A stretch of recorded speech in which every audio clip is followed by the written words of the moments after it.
What's going on, guys, and welcome back to another Reddit video here on the Life Stories channel. My name's Dylan, and today we're going to be looking at some stories from the subreddit Tales from the Customer. So sit back, relax and enjoy the show. Cashier won't stop talking to coworker.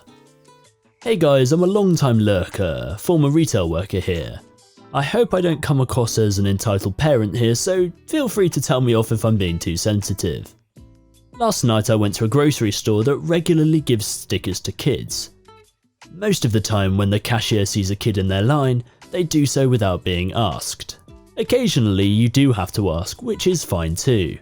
As we're about to check out, we go to the line that seems will serve us the quickest. The cashier looks maybe 19, and she's engrossed in a conversation with, from the sounds of it, a brand new coworker. No worries, I've been there. Sometimes those friendships are what gets you through the rubbish.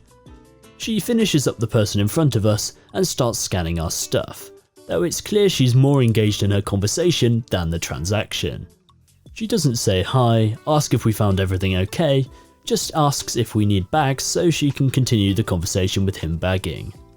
This store's stickers happen to be my son's, 6 years old, favourite, so he tells us he's going to ask for stickers. We say okay, but remind him to get her attention first instead of just blurting it out because he's at the age where social norms still need gentle guidance here and there. He walks around to where she can see him, he's right next to the little shelf our basket's sitting on, and waits for his in. The cashier and coworker are still mindlessly chatting. This conversation didn't sound super important because she was asking basic to get to know you questions, like where are you from to him. Our son inches forward a couple of steps, keeping his eyes locked on her, and still gets no response. She carries on asking the coworker about himself. My son knows he's not supposed to interrupt and he's doing a good job. There are no breaks in the conversation to speak of, so after a minute he just goes for it and says, "Excuse me, can I have some stickers?" The cashier hasn't broken her attention from the conversation, and his voice is so little and squeaky still at this age. Maybe she just couldn't hear him. He inches forwards a couple more steps so it doesn't seem like he's just hanging onto our basket, and asks again. Still nothing. She hadn't even acknowledged us since that bag question. My son's being surprisingly patient, but he's also so determined that he doesn't even look to us for backup or reassurance. He asks again a little louder and still nothing. Cashier didn't pause her conversation or acknowledge any of our existences again until it was time to pay. My son was able to get the stickers only after we told him to try one more time while she was actually looking in our direction. The whole thing kind of rubbed me in the wrong way. It's one thing for a cashier and bagger to have a conversation whilst they're processing your transaction, but it's a whole nother thing to be so engrossed that you don't even acknowledge your customers. I get that my son is small and they probably get annoying kids all the time, but this is a store that does a few things to make the experience good for kids too, hiding a stuffed animal where you can find for a prize, colouring pages, letting them ring a bell they have near the register, and the stickers. Where he was standing, she could definitely see him because she had to keep reaching into the basket right next to him. He really did make an effort to be polite, and it just sucks that he got flat out ignored for a conversation that could happen any other time. He used to be very shy and he's finally been coming out of his shell. Luckily, he wasn't that bothered because he got the stickers after all. Maybe I should have asked for him, but I was just so proud of his effort that I wanted to let him see it through. Well, to be honest, it might have been an even better learning experience. He put in effort, he waited, it might have failed, but in the end he persevered and he got what he wanted. It's probably good parenting to let him do his own thing. A large online music retailer cost themselves a customer. I was looking for a certain type of guitar. The model I chose has specifications and features unique to it. There's a large national chain of guitar stores that I've bought from in the past, and their website shows that they have it available online but not in any of their local stores. They're offering a pretty sweet promotion on it that includes an extended period of no interest financing. Thinking it was a no-brainer, I go ahead and place an order for 1 in the morning.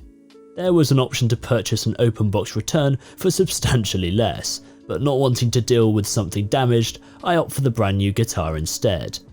I put it on my national chain of guitar stores card. I receive an email from a store manager later on that day, which stated that he was attempting to ship me a guitar, but that it was a return and it had been damaged in shipping. The type of damage he described suggested it was a total loss, cracked headstock and missing tuner knobs. He wanted to know if I would mind the damage if he knocked $270 off the price. I called their corporate customer service line to try and figure out what happened. I get a crabby, disinterested young rep on the line who proceeds to tell me there's nothing I can do about things that take place at the store level 30 seconds into the call. I'm extremely polite and patient with the young gentleman. I get him to cancel the original order, and after learning that the national chain has no more of the guitars on hand, no mention of this online but okay, I ask to reserve one on the back order. The rep states that my national chain card is declined, gives me an 800 number to call and tells me I need to figure out why the purchase won't go through. This is after 25 minutes of delays and holds. I suspect that the issue is that the return hadn't yet been processed by National Chain Card's bank yet, and I say as much to the rep. He essentially tells me too bad, you need to call them and sort it out. I call the number given to me by the rep several times, but there's no answer. Frustrated, I call the national chain back and get a second, much more polite rep. I'm extremely polite and patient with this gentleman as well. I explain the situation to him and why I think my national chain card was declined. I explain to him that I'd like someone from National Chain to resolve the issue because at the end of the day, all I really want is the guitar I ordered. 25 minutes into the second call, I'm told that the guitar is indeed back ordered with no ETA. Furthermore, it's against company policy to place an order for an item on back order or to reserve a back ordered item for a customer. It takes a second for that to sink in and I'm literally being refused the sale. I thank the rep for his time and hang up. The next day I get a call from a different online based retailer. The call takes about 10 minutes. The guitar is exactly the same price, and I'm assigned to one rep, provided with his contact information, and I'm treated like a king. I'm shown high-resolution pictures of each of the two instruments they had on hand, and offered my choice of them. 2 days later I have it in my hands in perfect condition. I've heard that the national chain has been struggling, and now I understand why. They must treat their people like cattle. Edit, a day later, I happened to check the national chain's site, and the guitar I ordered shows in stock and ready to ship. I took a look in the comments section of the story, and I saw one Reddit user say that it took him 45 minutes to buy a gift card in the shop that OP was shopping from. If you want a good shopping experience with music retailers, come to the UK, it's always brilliant, I promise you. Just wanted to wine. So I ordered wine online, one of the group coupon deals. I paid an additional fee to upgrade to better wine and then a shipping fee in addition to the original price of the group coupon. The case, actually 15 bottles weighing just over £45, shipped via National Express, NatX, on Friday the 11th-15th. It was scheduled to be delivered not to me, but to a local merchant who's a pick-up drop-off location for NatX, in case I was not home, and because it required a signature. Monday morning I checked the tracking and saw that it had been loaded onto the truck at 4:09 AM, and it was out for delivery. Yay. I kept checking the tracking throughout the day, but it was still out for delivery when I left work. I stopped by the merchant, but they said they had not received it. I'd be less concerned if it was a t-shirt or something, because the loss would be less, and because the wine is an age-restricted item. They've told me in the past that if an item's loaded onto a delivery truck, it must be delivered that day. The truck would never return to the depot unless it was empty. They affirmed that this was their policy. Now, if you look at my prior post, you'll see that our local National Express driver recently travelled through the town, dropping packages off the back of the truck which he had not secured.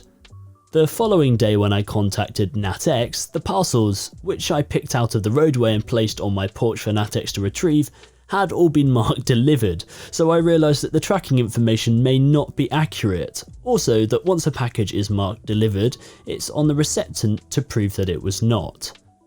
So the NatX CS rep told me the parcel would definitely be delivered to the store that day, And again when I checked the tracking number throughout the day and stopped by the local merchant again yesterday, where their CS rep told me the Natex driver had already been there, but had not delivered my box. This morning I emailed the merchant that sold me the wine, not group coupon.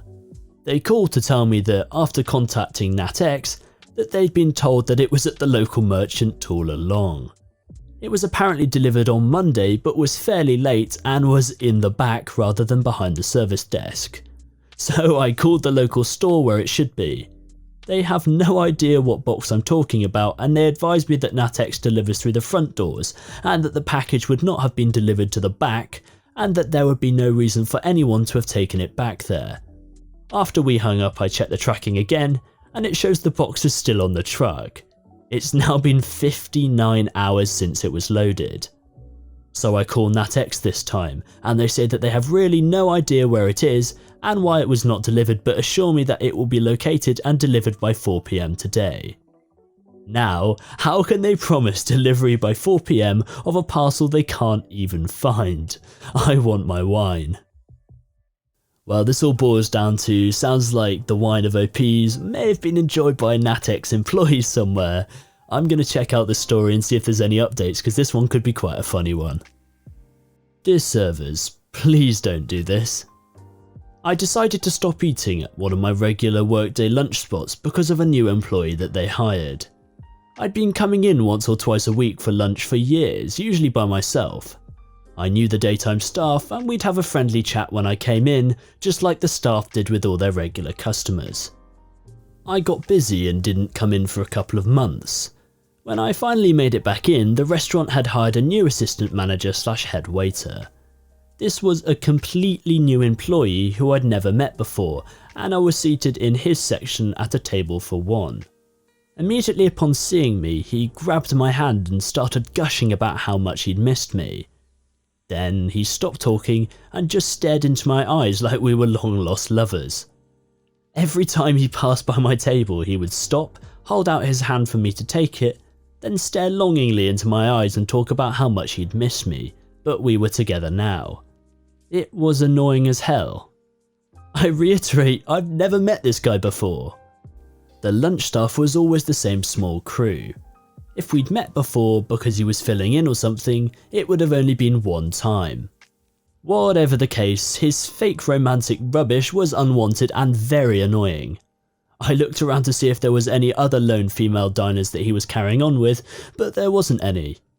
I think his idea was that since I was a lone female, I would be starving for romantic attention and his flattery would lead me to a larger tip. Nope. This was not the first time that I've had a server put on this overly familiar act, and probably won't be the last. If you're a server, please don't engage in this behaviour. Nobody likes it. Update, I left a voicemail asking for the owner to call me back. I mean, I'm thinking maybe one of the other employees that knew OP was a regular tipped off the waiter and told him to treat OP like they were familiar even though he hadn't met OP personally before. It's still a little awkward and it doesn't make it acceptable behaviour though. Well guys, that's it for today's video. If you did enjoy, leave a like rating down below and I'll see you all in the next video. Goodbye.